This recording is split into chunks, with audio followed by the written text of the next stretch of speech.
Xoş gördük hamını. Keçən il nar mövsümündə video çəkmişdim. Demək olar ki, 1000 rəydən 990'ı demişdi ki, səhv çəkmisən. Bəziləri yazmışdı ki, düz çəkmisən.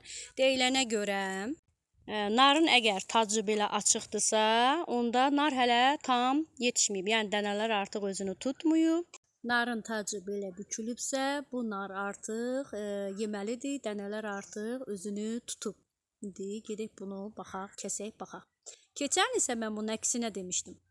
Ona görə yenidən video çəkdim. Bir il gözlədim nar mövsümü gəlsin, səhvimi düzəldim, yenidən video çəkdim. İndi baxaq görək deyilənlər düzdür.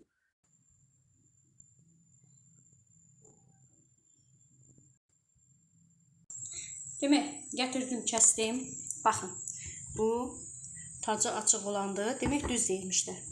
Görürsünüz, tam hələ qızarmayıb. Bu isə tacı bağlı olandı. Artıq nar qızarıb. Sadəcə o biraz böyük nardır, bu balaca nardır. Bu üçüncünü kəsməyə ehtiyac yoxdur. Demək, narın tacı açıqdırsa hələ tam qızarmayıb, dənələr yetişməyib. Tac bağlıdırsa nar yetişib. Artıq mübahisənin sonuna qədər gəldim. Yəni serialımın ikinci hissəsini çəkdim ki, keçən dəfə səhv çəkmişdim, bu dəfə düz çəkdim. İndi fikirlərinizi yazın, buyurun. Görək, yenə səhvəm yoxsa düzəm.